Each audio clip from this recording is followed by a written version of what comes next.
ছোটবেলা থেকে একটা কথা আমরা সবাই শুনে আসছি, তাই না? যে কঠোর পরিশ্রম করো, তাহলে টাকা আর সাফল্য দুটোই আসবে। কি হবে যদি বলি এই মন্ত্রটাই আসলে ভুল? আজকের এই আলোচনাতে আমরা ঠিক এটাই দেখাবো। এই ধারণাটাই আর্থিক স্বাধীনতার পথের সবচেয়ে বড় বাধা হয়ে দাঁড়ায়। আর ধন হওয়ার মানসিকতা তৈরির জন্য আসল 5টা ধাপ। কি কি? চলুন শুরু করা যাক। ব্যাপারটা শুরুই হয় একটা অদ্ভুত কিন্তু জরুরি প্রশ্ন দিয়ে। আচ্ছা, কেন এমন হয় যে যারা সবচেয়ে বেশি পরিশ্রম করে, সবচেয়ে বেশি ঘাম ঝরায়, তাদের পকেটেই বেশিরভাগ সময় সবচেয়ে হালকা থাকে? এই যে একটা অদ্ভুত ব্যাপার, এটাই আমাদের এতদিনের সব বিশ্বাসকে কেমন যেন উল্টা পাল্টা করে দেয়। আর ঠিক এই জায়গা থেকেই আমরা আমাদের প্রথম পয়েন্টে চলে আসি। সেটা হলো পরিশ্রমের এই বড় ভুলটা সহজে আমাদের টাকা রোজগারের ম্যাপটা, সেই ম্যাপটাতেই আসল মস্তিষ্ক বড় একটা গন্ডগোল আছে। দেখুন, একদিকে আমাদের কি শেখানো হয়? ভালো করে পড়াশোনা করো, খেটে কাজ করো, তাহলেই পয়সাওয়ালা হতে পারবা। কিন্তু অন্যদিকে বাস্তবটা একটু দেখুন, যারা সবচেয়ে বেশি পরিশ্রম করে তাদের পকেটে কিন্তু বেশিরভাগ সময় খালি থাকে। এই যে বিশাল একটা ফারাক, এটাই তো আমাদের সব শেখা জিনিসকেই প্রশ্নের মুখে ফেলে দেয়। কিন্তু ব্যাপারটা কিন্তু শুধু অবিচার বা ইনজাস্টিসের নয়, সমস্যাটা তার চেয়েও অনেক গভীরে। এটা আসলে ভয়ঙ্কর ভুল বোঝাবুঝি যে আমাদের মধ্যে ঢুকিয়ে দেওয়া হয়, আমাদের শেখানো হয় কিভাবে টাকার জন্য খাটতে হবে, কিন্তু এটা কেউ শেখায় না যে কিভাবে টাকাকে আমাদের জন্য খাটানো যায়। আসল সমস্যাটা সিস্টেমের না, আসল সমস্যাটা হলো আমাদের চিন্তা ভাবনা। এই চিন্তা ভাবনা সবার আগে পরিবর্তন করতে হবে। আমাদের দ্বিতীয় ধাপে যেতে হবে, আর সেটা হলো চোখ দিয়ে নয়, মাথা দিয়ে। বা সবচেয়ে বড় শিক্ষাগুলোর একটা, উনি বলতেন দিগাম দিয়ে দেখতে শেখা। এটাই ছিল রিচ রেডের সবচেয়ে বড় শিক্ষাগুলোর একটা। উনি বলতেন, যদি সুযোগ দেখতে চাও তাহলে চোখ বন্ধ করো আর মনটা খোলো। কথাটা শুনতে কেমন ধাঁধার মতো লাগছে না? চোখ বন্ধ করে আবার দেখে কি করে। কিন্তু এর আসল মানেটা হলো সত্যিকারের সুযোগগুলো খালি চোখে দেখা যায় না, সেগুলো বুঝতে হয়, সে চিন্তা দিয়ে ধরতে হয়। এই দুটো দেখার মধ্যে যে কি বিশাল তফাৎ, সেটাই সবচেয়ে বদলে দেয়। আমাদের চোখ কি দেখে? বর্তমানে কঠিন সত্যটা, হাজারটা সমস্যা, সীমাবদ্ধতা, কিন্তু আমাদের মাথা দিগাম পরিবর্তনের, ভবিষ্যতের সম্ভাবনা, নতুন সুযোগ, নতুন পথ।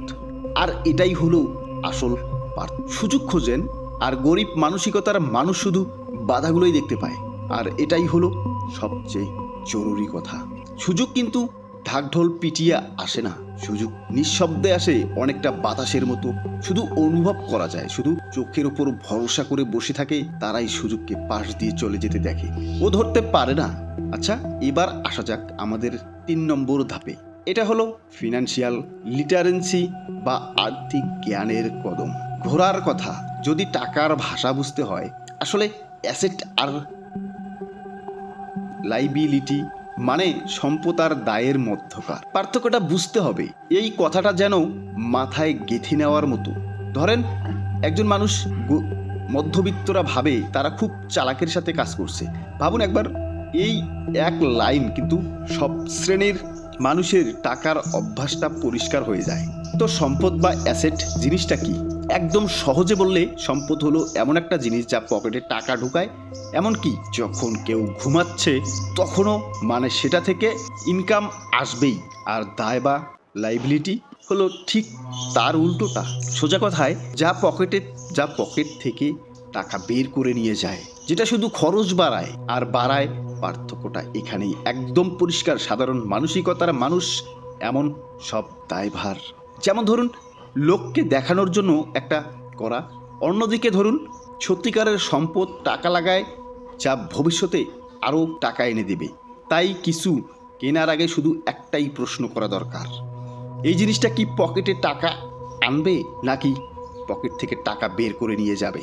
কিন্তু শুধু অ্যাসেট কিনলেই তো হবে না। আসলে যে আর্থিক স্বাধীনতা, সেটা আসে সিস্টেম তৈরি করার মাধ্যমে। চলুন এবার আমাদের 4 নম্বর ধাপে যাই। স্বাধীনতার সিস্টেম, চিন্তা ভাবনার আসল ফারাকটা কিন্তু এখানে। গরিব মাইন্ডসেট বলে আমি কাজ করলে টাকা পাবো, মানে সময় দিচ্ছি টাকা পাচ্ছি।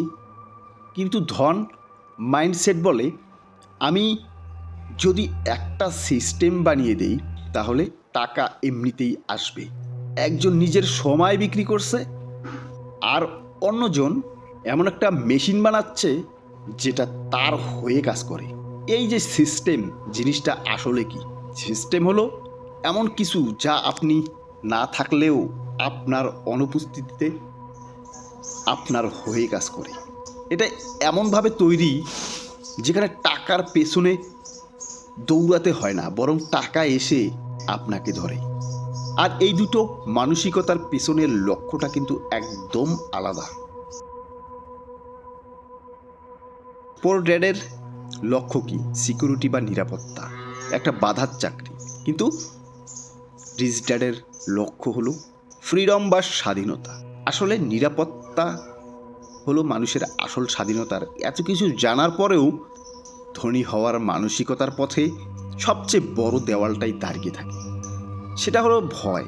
আর আমাদের শেষ এবং পঞ্চমতম ধাপ হলো এই ভয়কেই শক্তিতে বদলে ফেলা। ভয় শুধু এটা একটা শব্দ, এটাই বেশিরভাগ মানুষের স্বপ্ন আর স্বাধীনতাকে ধ্বংস করে। টাকা হারিয়ে ফেলার ভয়, হেরে যাওয়ার ভয়, চাকরি চলে যাওয়ার ভয়, এই ভয়টাই মানুষকে আজীবন অন্যের জন্য কাজ করতে বাধ্য। কিন্তু আসল সত্যিটা কি জানেন? ভয় পাওয়া মানে এই নয় যে কাজটা করা যাবে না। ভয় আসলে একটা সিগন্যাল, একটা ওয়ার্নিং। ভয় থেকে পালিয়ে না গিয়ে তাকে বুঝতে হবে, অ্যানালাইজ করতে হবে। অনেক সময় এই ভয়ে কিন্তু নতুন সুযোগের রাস্তা দেখিয়ে দেয়।